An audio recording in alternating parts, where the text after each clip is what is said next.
Hey everybody, and welcome to Chris's Monday Morning Breakfast Thoughts. This morning we're going to do something a little different. Last time when we shot it, we had cereal. Today, we've got dragon fruit. Now dragon fruit, I don't know if any of you know what dragon fruit is. It's something a little different. This is what it looks like when it's sliced open. It's got these like little black seeds and everything like that. You can see it in the bowl as well. But this is what it looks like when it's been cut. And then this is what it looks like when it hasn't been cut. This is the full dragon fruit. It looks really ugly and really hard to deal with, but actually it's like super easy to slice into, and you just peel the skin away and you're left with this sort of, it's a kind of tasty treat. It's not the most flavorful fruit in the world, but it's not bad. So today we're enjoying some breakfast. We're gonna have some dragon fruit, and we're gonna talk about some of the news that's coming up in Candy Critic. So let's try it out. Yummy. So to start off with what's going on, later this week, hopefully Wednesday, because we're still editing it, we're going to have our Cracker Jack video. Last week we posted it live on Facebook. We posted part of our shoot live on Facebook Live, but we shot a video where we made homemade Cracker Jacks. It was Chris's experiment. So we're going to actually put that video together. We're going to edit it, and it had surprisingly good results. So later this week, pay attention for that. We'll post it on the blog, and we'll also post our recipe for our Cracker Jacks on the blog. This is going to be a thing we might try and do in the future. Is I'm going to try and make something, and it's only one attempt, so there's no retakes. If it fails, it fails. And then attached to it at the bottom in the blog, we will have all the recipes. So what I did to get that result. In some cases, there might be a bit of a tweaking needed if I happen to screw it up. But for the most part, hopefully it'll work out, and maybe you can try it yourself and let us know how it goes.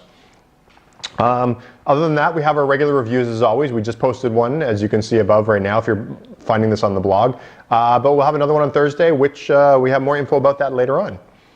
In the news, we're going to talk about more straws. Straws have really become a big part of the news lately in the sort of snacking and food world.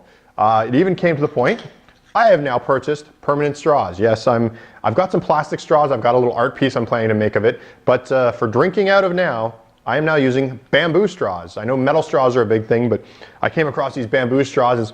They smell really neat, and they actually really work well for iced tea because they actually give you a little bit of a bamboo-y flavor, which actually works really well with iced tea. It's funny because I have like mixed feelings about this whole sort of straw thing. Of course, you know, I like the environment, and I don't think piling up a bunch of waste is a bad thing.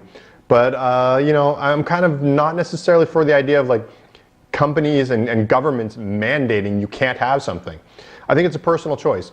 Do I think that the average person should be using a straw every single time? No, I think it's kind of silly. I think it's right. I think you can sip an iced tea and enjoy it just straight out of the glass without a straw. Having said that, I don't know if necessarily the government should be getting involved telling you what you can and cannot drink with at this point. So I'm thinking, you know, maybe there's a few governments and everything. I think it's okay if companies want to stop doing it, but I think it's important. So if companies like McDonald's, I know Shake Shack is talking about getting rid of their straws. If you're going to get rid of your straws, make sure you have alternatives. Make sure you have things that, you know, keep the ice away from your teeth, because some people have sensitive teeth. I actually have sensitive teeth, and you know, that can be a bit of a problem. So make sure that you're sort of set up for this. Don't just sort of throw away your straws and say, hey, we're going along with the trend. Make sure everything's working out. And no matter what, just remember that straws do serve a purpose for some people.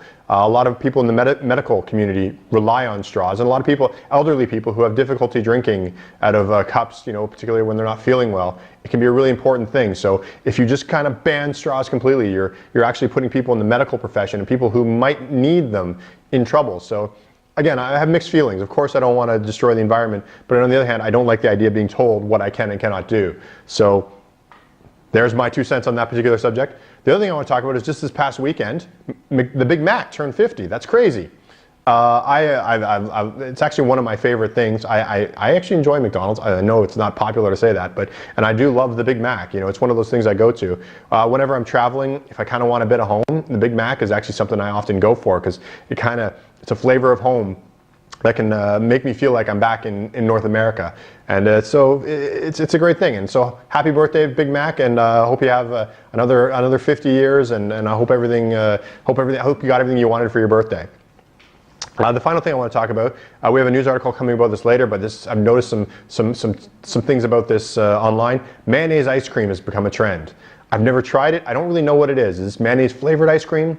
or is this ice cream that's like made of mayonnaise? Because I could picture it being made of mayonnaise because mayonnaise is a great fat. It's it's used for lots of things. Cakes and everything. I've used mayonnaise to bake cakes, and it works really, really well. So I could see it as being an ingredient in ice cream for like a chocolate ice cream. But mayonnaise flavored ice cream, I don't know if I could go for that. So having said that, if I get the opportunity to try it, you know I will. Could be an episode of Chris, why would you eat that in the future?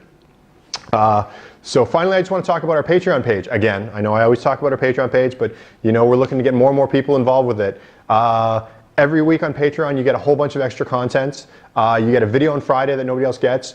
Every Wednesday, you get to pick my review that's going to be going up on the Thursday. We also have a new line of t-shirts that we're looking to come out. The Patreon folks get the first grabs at those, get to check them out first and get a discount. And also, I haven't been really telling too many people this, but I am in the middle of redesign, a huge redesign of candycritic.org. It's going to be a new look, new everything. And the people at Patreon have actually been getting a preview of what's going on. And I've been showing a few pictures here and there on Facebook and Twitter, but the people on Patreon are getting like a regular installment of what's going on with the new webpage. So, you know, the great thing about Patreon is you are supporting us, you're helping us make more and more videos like this and helping us sort of get new things. So it's always appreciated. We really love our patrons, and we're always looking for suggestions from our patrons as well. So make sure to check that out. But as always, you know, if you don't want to follow us on Patreon, you can follow us on Twitter and Facebook. We do post some new stuff there too. We're always cool to talk to you guys. So, you know, let us know if you can go to @CandyCritic on Twitter, or you can go to our webpage, candycritic.org. You find links to all of our other social media and everything like that. So make sure you follow us. Make sure you join us. If you're watching this on YouTube, thumbs up would be great. Tell your friends about it, because we're always looking to, you know, expand it, and we're always looking for new people who are into candy to sort of talk to us. Tell us about what's going on in their lives, the new candies that you're discovering. So thanks for watching this episode of Chris's Monday Morning Breakfast Thoughts. I keep forgetting it. I have to come up with a better name, I think. Maybe you've got a better name. Let me know. But we'll be back next week with another one, and we'll come back with a new type of breakfast.